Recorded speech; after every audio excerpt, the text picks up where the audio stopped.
माँ, ये राधिका है, तुम्हारी बहू।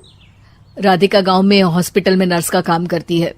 बस हम दोनों में दोस्ती हो गई और हमने शादी कर ली। राधिका, माँ के पैर छू। अरे चल हट नालायक। अरे मैंने क्या क्या सपने देखे थे कि तेरी शादी किसी अमीर घर में करूंगी और दहेज में लाखों रुपए लूंगी, और तू गांव की इस मामूली लड़की को मेरी बहू बनाकर ले आया।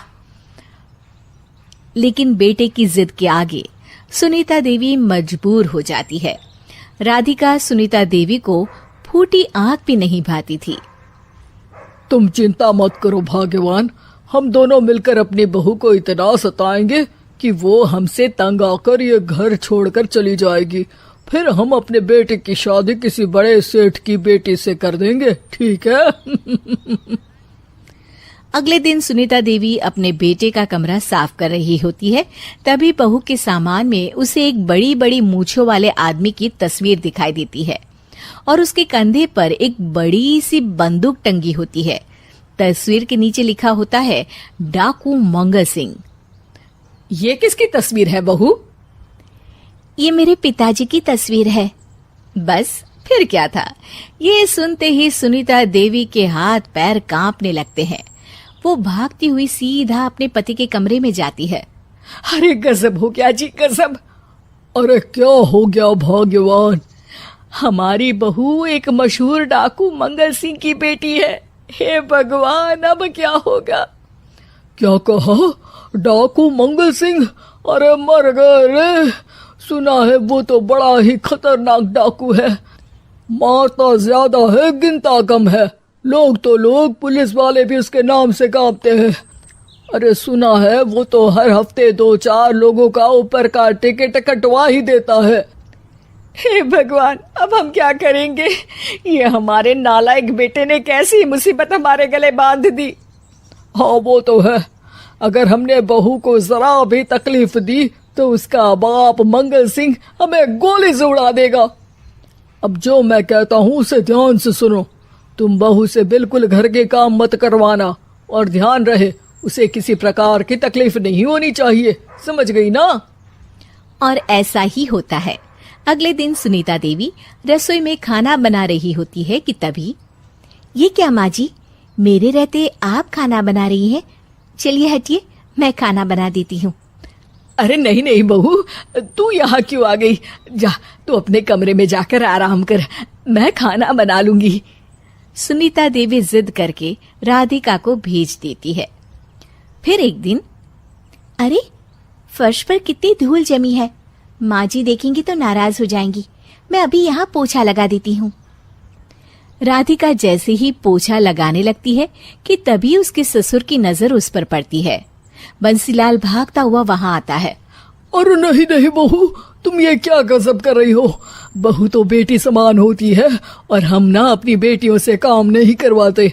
तुम आराम से बैठकर YouTube पर किड लॉजिक चैनल की सास बहू की कहानियां देखो। वो लोग ना बहुत अच्छी अच्छी कहानियां बनाते हैं। सच? आप देखते हैं? अरे मैं तो रोज देखता हूँ। शहर की बहू तो मेरी फेवरेट कहानी है। हाँ, ये कहकर बंसीलाल पोछा लगाने लगता है। इस तरह राधिका के सास ससुर सारा दिन उसकी खुशामद में लगे रहते हैं और उसे किसी महारानी की तरह रखते थे। कैसा लगा बहू? पिज्जा टेस्टी तो है ना? अच्छा, मीठे में क्या खाओगी बोलो तो? माँ जी, मुझे तो काजू कतली बहुत पसंद है और उसके बाद एक गिलास लस्सी मिल जाए तो मजा आ जाएगा। ये सुनते ही सुनीता देवी अपने पति को कोहनी मारते हुए कहती है, अरे सुना नहीं बहू क्या मांग रही है? जल्दी से भागकर बाजार जाइए और सब खरीद कर ले आइए। हाँ हाँ भाग्यवान, अभी जाता हूँ। राधिका की तो 5 उंगलियां घी में थी। वो तो अपने ससुराल में मजे कर रही थी। दूसरी तरफ राधिका की सास उसके लिए कभी नई साड़ी खरीद लाती तो कभी उसके लिए नए गहने बनवा देती। फिर एक दिन डाकू मंगल सिंह अपनी बेटी राधिका से मिलने अपने आदमियों के साथ आता है। उन सबको देखते ही राधिका के सास ससुर डर के मारे कांपने लगते हैं। मर गया रे। डाकू मंगल सिंह तो सच में कितना डरावना दिखता है, ऊपर से इतनी बड़ी बंदूक लेकर घूमता है। कैसे हैं समधी जी? क्या हुआ? आप इतना घबरा क्यों रहे हैं? और आपको इतना पसीना क्यों आ रहा है? आपकी तबीयत तो ठीक है ना? जी अभी तक तो ठीक है, पर लगता है बहुत जल्द खराब होने वाली है। क्या कहा आपने? जी कुछ नहीं, बताइए बताइए कैसे आना हुआ। दरअसल आज आपके शहर में हमारी नाटंकी मंडली का प्रोग्राम है, तो इसी बहाने सोचा बेटी का ससुराल भी देखता चलूं। ये सुनते ही राधिका के सास ससुर हैरान हो जाते हैं। क्या कहा? आप नौटंकी में काम करते हैं? हाँ माँ जी, पिताजी डाकू की एक्टिंग बहुत अच्छी करते हैं, उन्हें तो कई अवार्ड भी मिल चुके हैं। और ये बंदूक, ये तो असली लगती है। तभी राधिका के पिताजी अपनी नकली मूंछ निकालते हुए कहते हैं, इस मूंछ की तरह यह बंदूक भी नकली है।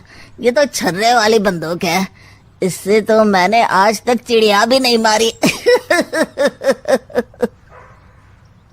और खोदा पहाड़ निकला चूहा, इसका बाप तो मामूली नौटंकी वाला निकला, और हम इससे डर कर बहू की नौकरों की तरह सेवा कर रहे थे। आपने सही कहा जी, इसके पीछे मेरे कितने पैसे खर्च हो गए, और काम कर करके मेरी तो कमर टूट गई सो अलग। अरे बहू, तूने अपने पिताजी के बारे में हमें पहले क्यों नहीं बताया?